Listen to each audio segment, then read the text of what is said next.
My name is Tanja Sharma. I'm your chemistry teacher and welcome to CTS. तो आज की जो हमारी क्लास होने वाली है वो कोलॉइडल सॉल्यूशन के प्योरिफिकेशन के बारे में होने वाली है। लास्ट हमने क्लास में जो पढ़ा था वो पेप्टाइजेशन तक हमने कंप्लीट किया था, ठीक है। तो अब हम अपना एक नया टॉपिक शुरू करेंगे, purification of colours. Purification of colours. अच्छा, मुझे एक बात बताइए कि ये वाला टॉपिक पढ़ने की हमें जरूरत क्यों पड़ी? आप बताओ, प्यूरिफाई करने के लिए जरूरत पड़ी कोलॉइडल सॉल्यूशंस को। हाँ, बात तो सही है आपकी कि कोलॉइडल सॉल्यूशन को प्यूरिफाई करने के लिए जरूरत पड़ी इस टॉपिक की। बट मुझे ये पूछना है आपसे कि कोलॉइडल सॉल्यूशन को प्यूरिफाई ही क्यों करना पड़ा हमें? ऐसी क्या इंप्योरिटीज रह गई? क्योंकि पार्टिकल साइज तो बहुत छोटा है भाई। पार्टिकल साइज तो ट्रू सॉल्यूशंस और सस्पेंशन के बीच का है। तो हमें इसमें प्यूरिफिकेशन की जरूरत पड़ती क्यों है? सबसे पहले ये समझिए। देखो बेटा ध्यान से समझना, इसका आंसर छुपा है आपके लास्ट लेक्चर में, ठीक है। बहुत ध्यान से समझना। देखो, जो ट्रू सॉल्यूशन होता है और जो सस्पेंशन होता है उसके बीच का साइज है हमारा कौन? कोलॉइडल सॉल्यूशन, ठीक है।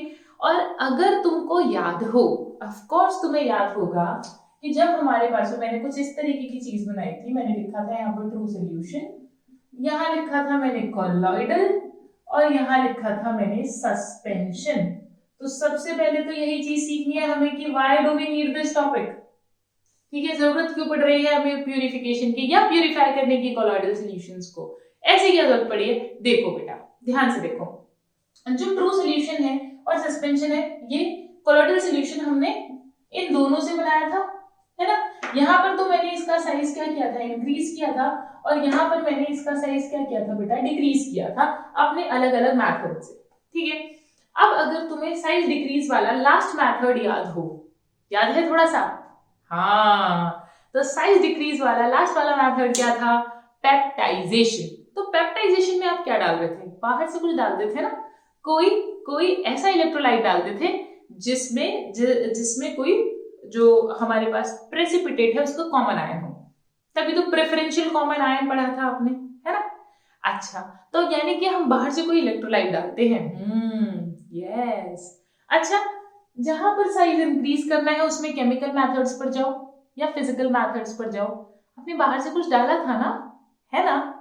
जब आपने केमिकल मेथड्स किए थे तब भी आपने रिएक्शन कराई थी और बाहर से कुछ ना कुछ डालते थे। अब सोचो, अगर उसका अमाउंट बहुत बढ़ जाए, जो आपने बाहर से डाला है, जो आपने इलेक्ट्रोलाइट्स दोनों में यूज करें, ठीक है, जो आपने बाहर से डाले हैं, जो आपने इलेक्ट्रोलाइट्स यूज किए हैं, अगर आपका वो कोलॉइडल सॉल्यूशन के अंदर उसका अमाउंट बढ़ जाए तो क्या होगा? वो पार्टिकल साइज इंक्रीज या डिक्रीज, वो तो अपना काम कर ही देंगे, यानी कि कोलॉइडल पार्टिकल्स तो बन ही जाएंगे। लेकिन उसके अलावा जो वो एक्स्ट्रा इलेक्ट्रोलाइट पड़ा हुआ है वो क्या हो गया हमारा? वो इम्प्योरिटी तो हुई। तो उस एक्स्ट्रा इलेक्ट्रोलाइट को निकालने के लिए हम क्या करते हैं बेटा? प्यूरिफिकेशन करते हैं कोलॉइड्स का, ठीक है।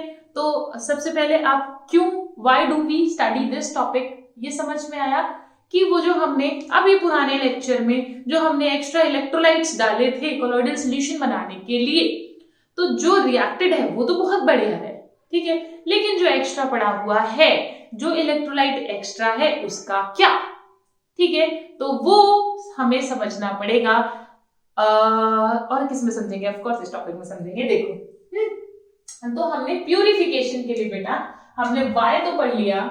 अब वाई पढ़ने के बाद हाउ, ठीक है। वाई के बाद हम हाउ पर आते हैं। How do we purify the colloids? तो सबसे पहला मेथड है डायलिसिस, ठीक है। सुना होगा बेटा डायलिसिस आपने, बहुत लोगों के ऑपरेशंस भी होते हैं किडनी के, अगर मतलब किडनी जब काम करना बंद कर देती है बेटा तो डायलिसिस किया जाता है उसका, ठीक है। बिकॉज किडनी हमारे ब्लड को प्यूरिफाई करती है, ठीक है। और अगर किडनी खराब हो जाए तो वो प्यूरिफाई करना क्या कर देगी बेटा? बंद कर देगी, ठीक है, बंद कर देगी। इसीलिए जो किडनी है उसका क्या किया जाता है? सफाई, डायलिसिस किया जाता है, डायलिसिस, ठीक है। चलो, अब आते हैं डायलिसिस। वो डायलिसिस बेटा जो किडनी वाला डायलिसिस है वो यहीं से दिया गया है, ठीक है, डायलिसिस हुआ। उसके बाद हो गया हमारा इलेक्ट्रोडायलिसिस, ठीक है, और फिर है एक अल्ट्रा फिल्टरेशन। ठीक है बेटा, हमें ये तीनों मेथड्स पढ़ने हैं। ये तीनों मेथड्स आपके सिलेबस में है प्यूरिफिकेशन ऑफ कॉलॉइड्स के लिए। ठीक है, तो सबसे पहले एक एक करके हम इन मेथड्स की बात करते हैं। सबसे पहले आप वो रिएक्शन लिख लीजिए, मतलब ये जो हमने हाउ था, ठीक है, हाउ था, सॉरी वाई था, वाई के लिए रिएक्शन लिख लीजिए कि आपके पास है कॉलॉइडल सॉल्यूशन, ठीक है, और आपने जब प्यूरिफाई किया, ठीक है, प्यूरिफिकेशन किया, तो आपके पास में आ गया प्योर कॉलॉइडल सॉल्यूशन प्लस क्या आएगा, हाँ, एक्स्ट्रा इलेक्ट्रोलाइट। ठीक है, यही एक्स्ट्रा इलेक्ट्रोलाइट निकालने के लिए हम क्या करते हैं बेटा, प्यूरिफिकेशन करते हैं। ठीक है, चलो अब आते हैं हमारा सबसे first method which is dialysis. देखो बेटा डायलिसिस क्या है। डायलिसिस में करते क्या है हम कि देखो, तुमने कभी पार्चमेंट पेपर सुना होगा सॉल्यूशन चैप्टर में, parchment paper, semi permeable membrane, हाँ सुना तो है। तो क्या करते हैं बेटा हम कि जो हमारे पास में जो कोलॉइडल सॉल्यूशन है जिसको हमें प्योर करना होता है, ठीक है, वो कोलॉइडल सॉल्यूशन जिसको हमें प्योर करना होता है, तो उसको हम क्या करेंगे, एक पार्चमेंट पेपर या सेमी परमिएबल मेम्ब्रेन, ठीक है, पार्चमेंट पेपर कह लो, एसपीएम कह लो, ठीक है, मेम्ब्रेन में भरकर, ठीक है, भरकर उसको क्या करते हैं हम रनिंग वाटर में रख देते हैं। जब रनिंग वाटर में रखते हैं तो क्या होता है, धीरे धीरे अब आपको पता है सेमी परमिएबल मेम्ब्रेन जो होगी उसका जो पोर साइज होता है वो बहुत छोटा होता है, ठीक है, उससे हमारा कोलॉइडल सॉल्यूशन जो है वो बाहर नहीं आ पाता, ठीक है, बाहर नहीं आता। ये आपको फर्स्ट क्लास में समझाया था मैंने कि जो सेमी परमिएबल मेम्ब्रेन है उससे जो हमारा कोलॉइडल सॉल्यूशन है वो बहुत ही स्लो बाहर निकलता है, ठीक है। और इलेक्ट्रोलाइट क्या होगा, जल्दी जल्दी बाहर निकलेगा।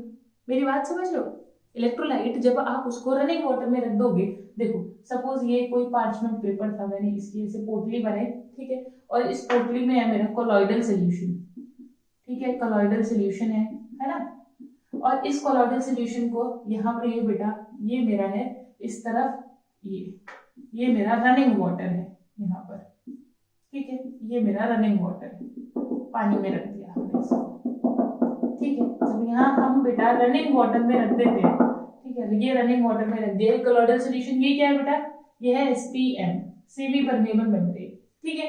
तो अब क्या होगा बेटा, ध्यान से समझिए कि जब आपका रनिंग वाटर होता है, ठीक है, जब आपका रनिंग वाटर होता है या पूरे में रनिंग वाटर है, तो होगा क्या कि यहाँ पर जो सेमी परमिएबल मेम्ब्रेन में जो कोलॉइडल सॉल्यूशन भरा हुआ है, इसके जो पार्टिकल्स होंगे वो बहुत, जो इलेक्ट्रोलाइट होगा वो तो बहुत तेजी से बाहर आएगा, क्योंकि वो क्या होगा बेटा, उसको क्रॉस कर पाएगा, लेकिन कोलॉइडल सॉल्यूशन बाहर तो आएगा बट बहुत थोड़ा अमाउंट में, ठीक है, बहुत स्लो, बहुत थोड़ा अमाउंट में।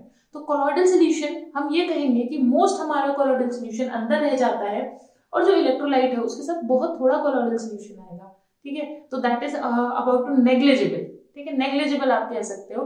तो हम यहाँ पर क्या कहेंगे कि जब रनिंग वाटर में सेमी परमिएबल मेम्ब्रेन में कोलॉइडल सॉल्यूशन को रखा जाता है, तो जो हमारा इलेक्ट्रोलाइट होगा, यानी कि जो हमारी इंप्योरिटीज होंगी, एक्स्ट्रा इंप्योरिटीज होंगी, वो इस पानी में through this semi permeable membrane SPM के जरिए यहाँ से बाहर निकल जाती है बेटा, यहाँ से बाहर निकल जाती है, जो भी इलेक्ट्रोलाइट एक्स्ट्रा होता है हमारा, ठीक है, वो यहाँ से बाहर निकल जाता है और अंदर क्या रह जाता है बेटा, हमारा प्योर कोलॉइडल सॉल्यूशन, ठीक है, और उस पानी में क्या जाती है, हमारी इंप्योरिटीज, ठीक है। तो हमें क्या मिल जाएगा बेटा, प्योर कोलॉइडल सॉल्यूशन, ठीक है। Are we clear? क्या आपको इतनी बात समझ में आ रही है? ठीक है, तो डायलिसिस कैसे करते हैं ये आपको क्लियर हो गया? ओके, ठीक है, तो चलिए और आगे बढ़ते हैं। अब हम बढ़ते हैं इलेक्ट्रोडायलिसिस पे। देखो बेटा ये प्रोसेस तो बहुत बढ़िया है, बहुत ही अच्छा प्रोसेस है, ठीक है, बहुत ही बढ़िया प्रोसेस है। रनिंग वाटर में आप सेमी परमिएबल मेम्ब्रेन में इसको भर के रख दो, होता रहेगा प्रोसेस, लेकिन ये बहुत स्लो प्रोसेस है, ठीक है। ये प्रोसेस क्या है, बहुत ही ज्यादा स्लो है, बहुत ज्यादा स्लो है। तो अब क्या था, हमारे पास इतना टाइम होता नहीं है ना, we want to save time, तो वो टाइम सेव करने के लिए हमने यहाँ पर क्या किया कि हमने इलेक्ट्रिसिटी को इंट्रोड्यूस करा दिया। ठीक है, इलेक्ट्रिसिटी को इंट्रोड्यूस करा दिया। अब इलेक्ट्रोडायलिसिस क्या है कि electrodialysis is simple dialysis but in the presence of the electric field. जब इलेक्ट्रिक फील्ड डाला जाता है बेटा डायलिसिस कराते हुए, जब इलेक्ट्रिक फील्ड के प्रेजेंस में कराई जाती है, तो ये जो प्रोसेस है, ये जो प्रोसेस था जो बहुत स्लो था, वेरी स्लो, वो हो जाता है बेटा फास्ट। ठीक है, और हमें जो कोलॉइडल सॉल्यूशन है वो बहुत फास्टली मिल जाता है। क्या होकर? प्योर होकर। ठीक है, क्या आपको बात समझ में आ रही है? दोनों बातें समझ में आ गई, डायलिसिस, इलेक्ट्रोडायलिसिस। बेटा इन पर शॉर्ट नोट के अलावा और कुछ नहीं आएगा। ठीक है, सीबीएसई में आएगा वो भी।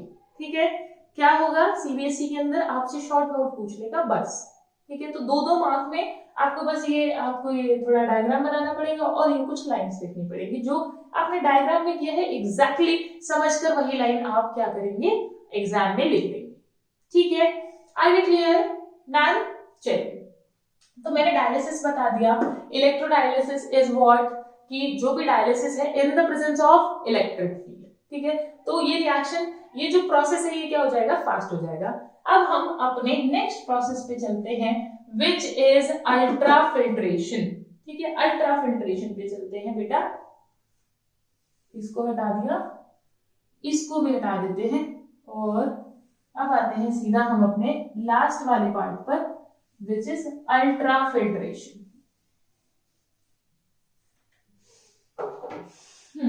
फिल्ट्रेशन सुना है आपने? फिल्टर करना, हाँ, फिल्टर करना सिंपली नहीं सुना? देखो, जब आप चाय को छानते हो, चाय बनाई सपोज आपने, ठीक है, तो चाय को छानते हो तो दैट इज व्हाट, फिल्ट्रेशन। ठीक है, आप क्या कर लेते हो कि जो आपके पास में जो चाय पत्ती है और जो चाय है उसको आपने क्या कर लिया, फिल्टर कर लिया, अलग अलग कर लिया, है ना, वो क्या है, फिल्ट्रेशन है। जब बेटा सेम चीज लैब में की जाती है तो हमारे पास छन्नी तो होती नहीं है, हमारे पास एक चीज होती है जिसको हम बोलते हैं फिल्टर पेपर। ठीक है, फिल्टर पेपर।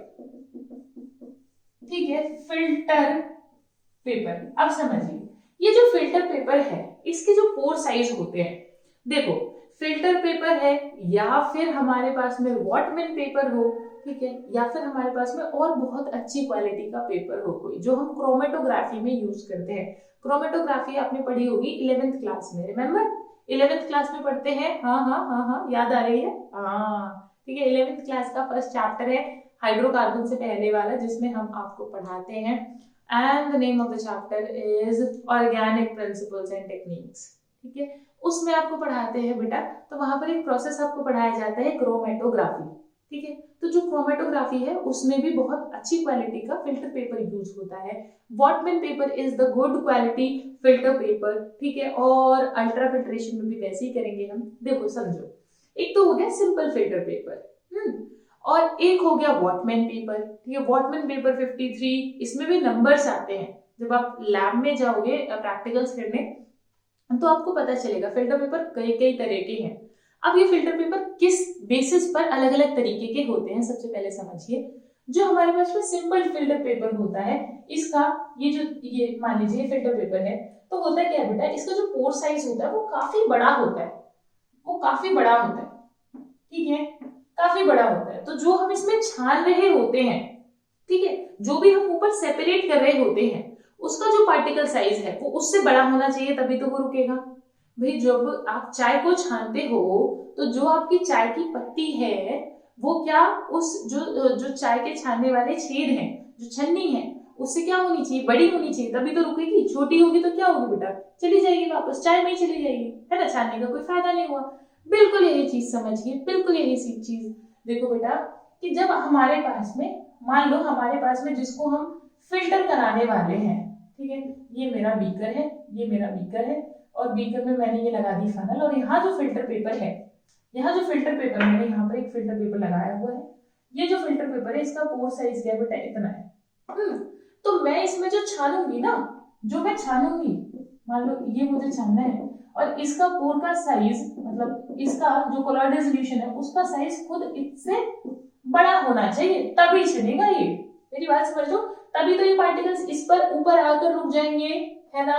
चाय छन्नी वाला एग्जाम्पल ले लो, सिंपल। छन्नी, जब छन्नी के छेद छोटे होते हैं इसीलिए जो हमारी चाय है वो चली जाती है और पत्ती रुक जाती है। बिल्कुल इसी तरीके से समझ लो यहाँ पर भी। तो ये तो हो गया हमारा नॉर्मल फिल्टर पेपर, ठीक है। अब देखो जो कोलॉइडल पार्टिकल्स होते हैं, जो सस्पेंशन होगा, सस्पेंशन तो फिल्टर पेपर से अलग कर सकते हैं, सस्पेंशन तो आराम से, क्योंकि पार्टिकल साइज खूब बड़ा है ना, तो उसको तो हम अलग कर सकते हैं, लेकिन हम क्या अलग नहीं कर पाएंगे बताओ? कोलॉइडल पार्टिकल्स को हम फिल्टर पेपर से अलग नहीं कर पाते। तो हमें क्या चाहिए? हमें बेहतर क्वालिटी का फिल्टर पेपर चाहिए, उसी को ही हम बोलते हैं ultra filter paper. Ultra filter paper. अब बेटा ये जो अल्ट्रा फिल्टर पेपर है इसको आप भी लैब में बना सकते हो। कैसे बनाओगे मैं बताती हूँ। एक होता है सॉल्यूशन जिसको बोलते हैं कोलाइडो, ठीक है, और फिर होता है HCHO। अगर आप अपने फिल्टर पेपर को कोलाइडॉन में डालोगे और उसके बाद उसको HCHO में डालोगे बेटा, यानी कि फॉर्मल्डिहाइड में डालोगे, तो उसका जो पोर साइज है, मान लीजिए मैं इस तरह से लिख रही हूँ, ये आपका फिल्टर पेपर है, ठीक है, ये आपका है फिल्टर पेपर। जब आपने कोलाइडॉन या HCHO से इसको पास कराया, पहले कोलाइडॉन में डाला फिर HCHO में डाला, तो इसका जो पोर साइज होगा वो हो जाएगा चुना, ठीक है, छोटे छोटे से हो जाएंगे ठीक है, बहुत छोटे छोटे से हो जाएंगे। अब देखो ये कोलाइडॉन है क्या? आपसे एग्जाम में ये पूछ सकता है, नीट वाले बच्चों स्पेशली अवेयर रहो, आपसे इस तरह के क्वेश्चन बहुत आते हैं, ठीक है, ये नीट में पूछ सकता है। जेई में कुछ इस तरह के क्वेश्चन नहीं पूछता है, थोड़े जो याद करने वाले इस तरह के होते हैं उनको नहीं पूछता। नीट वाले बच्चों बेटा थोड़ा ध्यान रखो, चलो जेई वाले भी कर ही लेना, ठीक है, कर लेना बेटा, कोई भेदभाव नहीं चाहिए हमें तुम्हारे साथ। अब देखो कोलाइडॉन, ये क्या होगा? 4% solution, 4% colloidal solution of nitro cellulose. Cellulose होता है बेटा जो हमें एनवायरमेंट से मिलता है, ठीक है, तो ये एक पॉलीमर समझ लो, तो बायोमोलिक्यूल्स में पढ़ते हैं सेल्यूलोस, ठीक है, तो और नाइट्रोसेल्यूलोस जो हमने उसको कर दिया, जो हमने उसमें मॉडिफिकेशंस कर दिए, ठीक है, बायोमोलिक्यूल्स में पढ़ोगे सेल्यूलोस, और नाइट्रोसेल्यूलोस क्या कि हमने मॉडिफिकेशंस किए हैं इसमें। तो नाइट्रोसेल्यूलोस इन इथेनॉल एंड वाटर, ठीक है बेटा, इथेनॉल एंड वाटर। जब आप इसमें पास कराते हो तो जो आपका पार्टिकल साइज है वो क्या हो जाएगा बेटा? छोटा हो जाएगा। अब अल्ट्रा फिल्ट्रेशन में कुछ नहीं बचा है। आपने अगर इतनी बात समझ ली है तो अल्ट्रा फिल्ट्रेशन में बेटा, ये मैं ऊपर का पार्ट हटा रही हूं, देखिए, तो अल्ट्रा फिल्ट्रेशन में आगे क्या होगा कि अब फिल्टर पेपर, हम नॉर्मल फिल्टर पेपर ना यूज करके हम ये वाला फिल्टर पेपर यूज करेंगे। ये जो फिल्टर पेपर बन गया है इसका नाम क्या है बेटा? You are absolutely right, ultra filter paper, ठीक है। अब ये जो अल्ट्रा फिल्टर पेपर है इसको हम यूज करेंगे अपना कोलॉइडल सॉल्यूशन को छानने में, ठीक है, उसको प्योर करने में, कि आपका इलेक्ट्रोलाइट, जो आपका एक्स्ट्रा इलेक्ट्रोलाइट है वो तो निकल जाए, जैसे बिल्कुल सेमी परमेबल मेम्ब्रेन से निकल रहा था, और हमारा कोलॉइडल सॉल्यूशन उससे पास ना हो, कोलॉइडल सॉल्यूशन तो वहीं रह जाए ऊपर ही, और सिर्फ जो आपका एक्स्ट्रा इलेक्ट्रोलाइट है वो क्या हो बेटा? वो इस अल्ट्रा फिल्टर पेपर से पास हो जाए क्या आपको इतनी बात समझ में आ गई? हाँ आ गई। तो चलो अब आगे चलते हैं बेटा। अल्ट्रा फिल्टर पेपर में अभी ये जो मैंने आपको बता दिया सिंपली कि अब आप फिल्टर कर लो किससे? अल्ट्रा फिल्टर पेपर से। इलेक्ट्रोलाइट अलग हो जाएगा और आपका कोलॉइडल सॉल्यूशन अलग हो जाएगा, यानी कि हमारा कोलॉइडल सॉल्यूशन क्या हो गया? प्योर हो गया, ठीक है। अब बेटा इसमें आप नीचे प्रेशर का भी यूज कर सकते हो, ठीक है। होता क्या है कि मशीन में नीचे ना वैक्यूम क्रिएट कर दिया जाता है, ठीक है। जब आप ये मान लीजिए ये है और आप ये रहा, ठीक है, ये रहा फनल। अब इस फनल में यहाँ पर आपने अल्ट्रा फिल्टर पेपर यूज किया हुआ है, ठीक है, ultra filter paper, ultra filter paper use किया है। ठीक है, तो नीचे क्या करते हैं बेटा, हम ना नीचे वैक्यूम क्रिएट करवा देते हैं। नीचे क्या होता है बेटा, नीचे वैक्यूम क्रिएट हो जाता है। वैक्यूम कैसे क्रिएट होगा कि जो प्रेशर होता है वो नीचे की तरफ ज्यादा लगता है। ठीक है, नीचे हवा खींचता है बेटा, जब ये नीचे से हवा खींचेगा बेटा इस तरह से, तो सोचो जब वैक्यूम क्रिएट होगा तो जो ऊपर से इसको पोर करोगे, जो भी हमारा सोल्यूशन है, मान लो ये सोल्यूशन है, मुझे इसको प्योर करना है। ठीक है, तो क्या होगा, जैसे ही आप इस पे पोर करते रहोगे, ये नीचे जाता रहेगा, तो जब आप नीचे से प्रेशर अप्लाई कर दोगे यानी कि वैक्यूम क्रिएट करोगे, तो वो जो सोल्यूशन है वो तेजी से नीचे की तरफ जाएगा। क्या आपको इतनी बात क्लियर हो गई? हाँ, वेरी गुड। ठीक है, तो हमने 3 प्रोसेसेस पढ़ लिए, डायलिसिस, इलेक्ट्रोडायलिसिस एंड अल्ट्राफिल्ट्रेशन। ठीक है, तो डायलिसिस क्या था जल्दी बताओ। डायलिसिस में क्या करते हैं हम? सेमी परमिएबल मेम्ब्रेन के अंदर अपना कोलॉइडल सॉल्यूशन डालते हैं, और जो कोलॉइडल सॉल्यूशन है वो क्या होगा बेटा, उस सेमी परमिएबल मेम्ब्रेन से नहीं निकलेगा, और एक्स्ट्रा इलेक्ट्रोलाइट क्या होगा बेटा, पास कर जाएगा उसको। और अगर एक्स्ट्रा इलेक्ट्रोलाइट पास कर जाएगा तो जो बच गया वो क्या है हमारा, परफेक्ट प्योर कोलॉइडल सॉल्यूशन। ठीक है, अच्छा ओके। अब आते हैं इलेक्ट्रोडायलिसिस। ये प्रोसेस जो डायलिसिस है दैट इज वेरी स्लो, तो हम क्या यूज करते हैं, इलेक्ट्रोडायलिसिस। इलेक्ट्रोडायलिसिस क्या है, वही simple dialysis but in the presence of the electrical field. Okay, अब आते हैं अल्ट्राफिल्ट्रेशन पर। तो फिल्ट्रेशन इज सिंपल, जैसे आप चाय छानते हो बिल्कुल इसी तरह से, बट फिल्ट्रेशन उनके लिए होता है जो सस्पेंशंस होते हैं। ठीक है, तो अल्ट्राफिल्ट्रेशन किसके लिए है, जो आपके कोलॉइडल सॉल्यूशंस हैं। अब वो कैसे होगा, सिंपल, कैसे करेंगे बताओ जल्दी। अल्ट्रा फिल्टर पेपर यूज करके। अल्ट्रा फिल्टर पेपर कैसे यूज करेंगे, कैसे बनाएंगे, कोलॉइडल में डालते हैं, उसके बाद HCHO से पास कराएंगे उस फिल्टर पेपर को, उसका जो पोर साइज होगा वो छोटा हो जाएगा। कोलाइडियन का क्या था, 4% solution of nitrocellulose in C2H5OH यानी इथाइल अल्कोहल एंड वाटर। ठीक है, ये था हमारा कोलाइडियन। ठीक है, अब अल्ट्राफिल्ट्रेशन को आप और फास्ट कर सकते हो जब आप नीचे से क्या करते हो बेटा, नीचे से प्रेशर अप्लाई करते हो, या आई कैन से नीचे से वैक्यूम क्रिएट होता है। जब वैक्यूम क्रिएट होता है, आई नो बिकॉज मतलब आई नो क्या मतलब, तुम्हें अगर पता हो तो लैब के अंदर हम जो कोलॉइडल सॉल्यूशंस बनते हैं हमारे, उनको हम इसी तरह से फिल्टर करते हैं। ठीक है, लैब में जब प्रैक्टिकल्स किए जाते हैं बेटा, तो I did a lot of practicals, तो हर प्रैक्टिकल में हमें तो फिल्ट्रेशन यूज ही नहीं करना होता था। ठीक है, क्योंकि हमारे पास उतना टाइम नहीं होता था, तो टीचर्स मशीन अवेलेबल थी, तो सिंपल मशीन में जाओ। ठीक है, बड़ी सी एक मशीन होती है, मशीन पर जाओ और ऊपर जैसे तुम लोग तो अल्ट्रा फिल्टर पेपर यूज कर रहे हो, यहाँ पर हम लोग यूज करते थे वॉटमैन पेपर, उसके पोर साइज बहुत छोटे छोटे होते हैं। वॉटमैन पेपर हम ऊपर फनल पर लगाते थे, ऐसे सोल्यूशन को पोर करते थे, मशीन ऑन किया, नीचे से वैक्यूम क्रिएट होता था। वो वैक्यूम क्या करता था, वो जो सोल्यूशन है उसको जल्दी जल्दी से नीचे की तरफ खींचता था, ताकि क्लास में सब बच्चों का फिल्ट्रेशन हो जाए, है ना, और सब घर चले जाए। अगर सिंपल फिल्ट्रेशन करते रहोगे, है ना, वैक्यूम क्रिएट नहीं करोगे, तो एक दिन में तो एक ही बच्चे का हो पाएगा, है ना। मेरी बात समझ गए? ओके, तो नीचे से वैक्यूम क्रिएट करने से क्या होगा, प्रोसेस जल्दी हो जाएगा। ठीक है, तो ये थे हमारे प्यूरिफिकेशन मेथड्स। आई होप आपको ये प्यूरिफिकेशन मेथड्स क्लियर हो गए होंगे।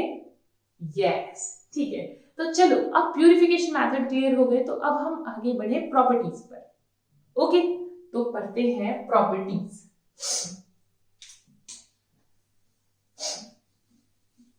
हेडिंग डालेंगे बेटा,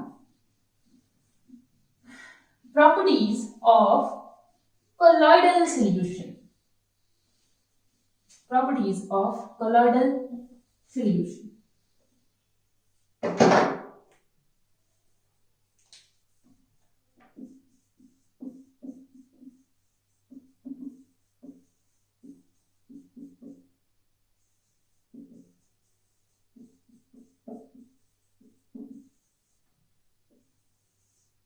ओके, अब देखिए प्रॉपर्टीज ऑफ कोलॉइडल सॉल्यूशन में सबसे पहली प्रॉपर्टी जो आती है वो आती है आपकी कॉलिगेटिव प्रॉपर्टी। कॉलिगेटिव प्रॉपर्टी, अच्छा बताइए कॉलिगेटिव प्रॉपर्टी क्या होती है? हाँ हाँ बताइए जल्दी। कॉलिगेटिव प्रॉपर्टी, हाँ, the property which depends upon the number of particles, the property which depends on number of particles। अब देखिए ये कॉलिगेटिव प्रॉपर्टीज आप अच्छे से ट्रू सॉल्यूशंस के लिए पढ़कर आ चुके हो, पढ़ी है ना सॉल्यूशन चैप्टर में? यस, ठीक है। तो आपने प्रॉपर्टीज, कॉलिगेटिव प्रॉपर्टीज, सबसे पहले डेफिनेशन क्या है? वो प्रॉपर्टीज जो नंबर ऑफ पार्टिकल्स पर डिपेंड करती हो। अब समझिए बेटा, ट्रू सॉल्यूशंस के लिए तो हमने चारों कॉलिगेटिव प्रॉपर्टी पढ़ी थी, relative lowering of vapour pressure and elevation in boiling point, depression in freezing point and osmotic pressure। यहां पर भी हम उनके लिए पढ़ सकते हैं, बट इनकी जो वैल्यू होती है वो बहुत छोटी होती है, ठीक है। वैल्यू तो होगी, यानी कि कॉलिगेटिव प्रॉपर्टीज तो होंगी, बट जो उनका नंबर होगा वो बहुत ही स्मॉल होगा, इसीलिए हम इनको नेग्लिजिबल मान के हम लोग पढ़ते नहीं है कॉलिगेटिव प्रॉपर्टीज कोलॉइडल सॉल्यूशंस की। क्यों? क्योंकि इनका अमाउंट जो कॉलिगेटिव प्रॉपर्टी आती है, they are so small, very small, ठीक है, वेरी स्मॉल नंबर आता है, इसीलिए हम इसको नहीं पढ़ते अपने सिलेबस में। ओके, आगे बढ़े, चलिए। अब नेक्स्ट जो आपकी प्रॉपर्टी है दैट इज ब्राउनियन मोशन, ठीक है, और I can say Brownian movement. बेटा दिस इज वेरी इंपॉर्टेंट, जो प्रॉपर्टीज है they are very important for your competitive exams, ठीक है, बहुत ही इंपॉर्टेंट है, इनको मत भूलना और छोड़ना, ठीक है। अब आओ देखो, जो ब्राउनियन मोशन है, ब्राउनियन मोशन रॉबर्ट ब्राउन ने डिस्कवर किया था, और वो मोशन क्या है? जिगजैग मोशन, कि जो कोलॉइडल पार्टिकल्स है वो जिगजैग मोशन करते रहते हैं, इधर उधर और अच्छे से बनाते हैं, जिग जिग जिग जिग जिग जिग जिग जिग। ओहो, तो फिर ऐसे ही बन गया, ये ले लो, ठीक है। ये जिगजैग मोशन में क्या करते हैं बेटा? घूमते रहते हैं। अब बताओ, एक बात बताओ जरा, जिगजैग मोशन, हाँ जिगजैग मोशन, ठीक है। और रॉबर्ट ब्राउन ने किया था बेटा, तो रॉबर्ट ब्राउन ने, अब आपसे पूछेगा क्या, फटाफट मैं समझाती हूँ फिर बताती हूँ तुमसे पूछेगा क्या। देखो Brownian motion, zigzag motion, right. अब देखो एक होता क्या है कि जो कोलॉइडल सॉल्यूशंस है, कोलॉइडल सॉल्यूशन जितना ज्यादा पार्टिकल घूमता रहेगा, है ना भाई, ये यही तो कह रहे हैं मिस्टर ब्राउन नहीं, रॉबर्ट ब्राउन, ठीक है। तो मिस्टर ब्राउन बोल सकता है, ठीक है। मिस्टर ब्राउन क्या कह रहे हैं कि जो कोलॉइडल पार्टिकल्स हैं वो जिगजैग मोशन करते रहते हैं, घूमते रहते हैं। तो तुम मुझे एक सिंपल सी बात बताओ, अगर कोलॉइडल पार्टिकल्स घूमते रहेंगे, जिगजैग मोशन करते रहेंगे, तो वो क्या कर रहे हैं? इनडायरेक्टली, हाँ, इनडायरेक्टली या डायरेक्टली कह लो तुम, वो कोलॉइडल सॉल्यूशन को स्टेबिलिटी दे रहे हैं ना। Yes, so Brownian movement provide what? हाँ, stability to the colloidal solution, so it provides और due to this लिख सकते हो, due to Brownian movement stability of colloids increases, ठीक है, and they do not get suspended, है ना, वो सस्पेंड होकर बैठ नहीं जाते भाई, जितना ज्यादा वो मूवमेंट करते रहेंगे उतना कोलॉइडल जो पार्टिकल है, जो कोलॉइडल सॉल्यूशन है उसकी स्टेबिलिटी बढ़ जाएगी ना। सस्पेंड होगा तो सस्पेंशन बन जाएगा भाई, सस्पेंड जैसे ही होना शुरू होंगे पार्टिकल साइज बढ़ना शुरू हो जाएगा, और पार्टिकल साइज बढ़ गया तो वो सस्पेंशन में पहुंच गया और कोलॉइडल सॉल्यूशन खत्म हो गया। तो क्लियर? क्या मेरी बात क्लियर हो गई? हाँ जरूर हो गई। अच्छा बेटा इसमें एक चीज तो ये पूछेगा, एक चीज तो ये पूछेगा, अब इसमें एक और चीज पूछेगा कि why this happens, why this occurs, ठीक है। तो लिखेंगे it occurs due to the bombardment of, लिखो फटाफट कॉपी में, it occurs due to the bombardment of particles, it occurs due to the bombardment of particles of dispersed medium, dispersion medium. ठीक है, लिख लोगे ना, नहीं लिखो ना यहाँ. Okay, occurs due to the bombardment of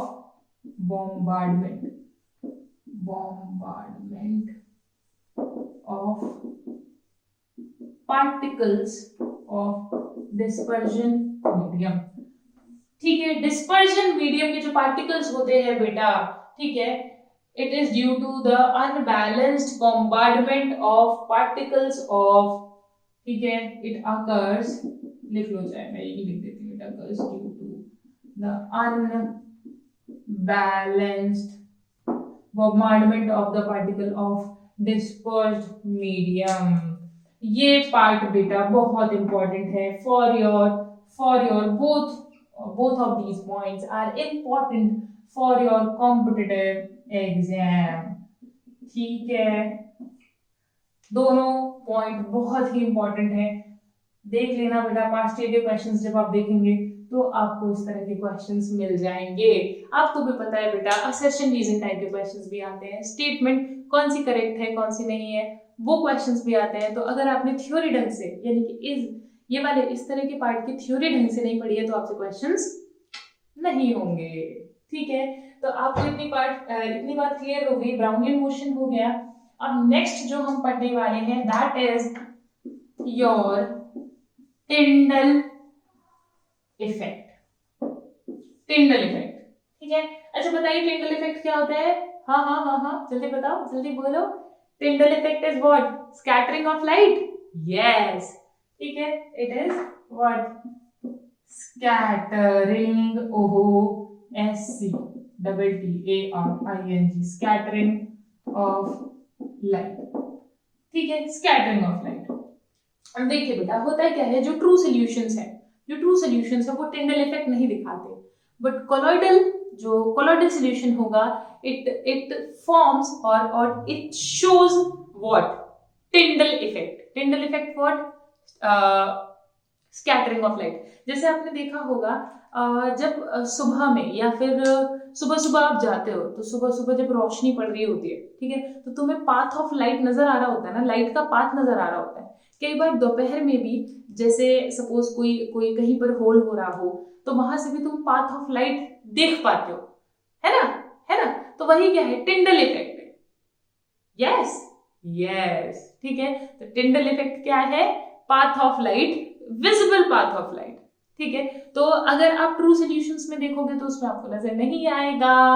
और आई कैन से स्कैटरिंग ऑफ लाइट, आप दोनों में से कुछ भी लिख सकते हो, पर बेटा टिंडल इफेक्ट के लिए कुछ चीजें इंपॉर्टेंट है. क्या चीज इंपॉर्टेंट है इसको समझिए. ये आपसे पूछ सकता है पेपर में, जब आपका कोई भी कोलॉइडल सॉल्यूशन के टिंडल इफेक्ट शो करने के लिए कुछ कंडीशंस हैं. एक कंडीशन ये है कि दोनों का जो रिफ्रैक्टिव इंडेक्स है, लिख लेना, जो रिफ्रैक्टिव इंडेक्स है डिस्पर्स्ड फेज और डिस्पर्जन मीडियम का, ठीक है, it should be greatly different. ठीक है, वो क्या होना चाहिए बेटा? डिफरेंट होना चाहिए. दूसरी जो प्रॉपर्टी है, दूसरी जो कंडीशन है वो है कि जो डायामीटर होती है, डायामीटर ऑफ डिस्पर्स्ड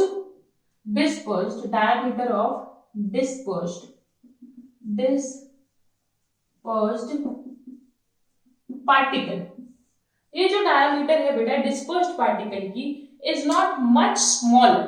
ठीक है, it should not be much smaller than the lambda.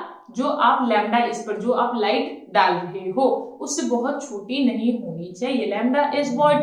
Wavelength of light. जो भी आप वेवलेंथ डाल रहे हो, जो भी लाइट जिस वेवलेंथ की डाल रहे हो उससे ये बहुत ही छोटी नहीं होनी चाहिए. और जो रिफ्लेक्टिव इंडेक्स है they should be greatly different in the magnitude. ठीक है, आई होप आज का लेक्चर आपको क्लियर हो गया होगा. अभी इसकी जो प्रॉपर्टीज हैं बेटा, जो इलेक्ट्रिकल प्रॉपर्टीज हैं, उनको हम इससे अगली क्लास में डिस्कस करेंगे, बिकॉज उसमें न्यूमेरिकल भी आते हैं, लेक्चर बहुत लंबा हो जाएगा. तो हम इन प्रॉपर्टीज को अभी हमने ये प्रॉपर्टीज कर ली हैं, इलेक्ट्रिकल प्रॉपर्टीज, इससे अगले लेक्चर में करेंगे. एंड व्हाट, तो आज का लेक्चर समराइज कर दें. ठीक है, तो आज के लेक्चर में हमने क्या क्या सीखा है? हाँ, प्यूरिफिकेशन सीखा है. प्यूरिफिकेशन के भी 3 मेथड हैं. और हमने प्रॉपर्टीज सीखी है। ठीक है, तो चलो अब मैं मिलती हूँ आपसे अगले लेक्चर में, जो कि होगा इलेक्ट्रिकल प्रॉपर्टीज। उसके बाद कोएगुलेशन पढ़ेंगे and then this chapter will finish. ठीक है, तो चलो मिलूंगी मैं आपसे जल्दी ही अगले लेक्चर में। सो तब तक के लिए पढ़ते रहिए, आगे बढ़ते रहिए, बहुत खुश रहिए एंड बाय बाय।